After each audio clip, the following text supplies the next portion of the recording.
dito, yung asul na dyan. So pag tiklop po niyan, fold, asul ang makikita natin. Then, nasa ibabaw ngayon ay pula. Then another fold. So kung mapapansin po ninyo, yung pula ay natatago. So asul po ang lumilitaw. Okay, hanggat maaari po, pag titiklop po natin, pantay na pantay, at kitang-kita, ito po pula, halos kailangan po matago. Ganito po yun. Yan. Halos matago na yung pula. Para po pag titiklop, hindi po makikita yung pula.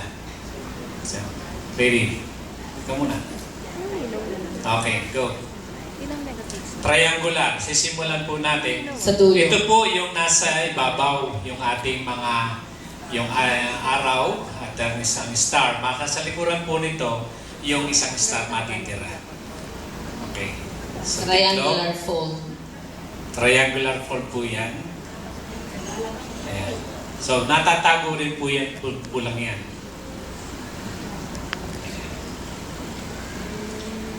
Hanggat maaari po, wag po nating iladadlad ang bandila. O kaya masayad ang bandila sa sahig. Bisa nga sinasampay ng janitor sa kanyang balikat eh. Ayan. So, ang bata po ang gaganap dito. Turuan lang po natin.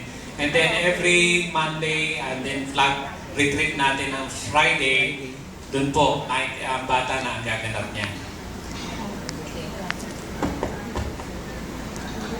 Ayan.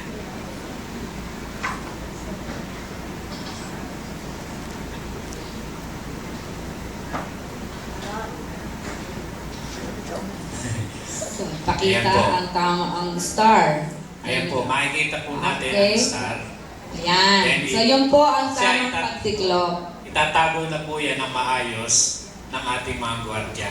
Okay. Palakpakan po natin sila. Salamat po sa inyo.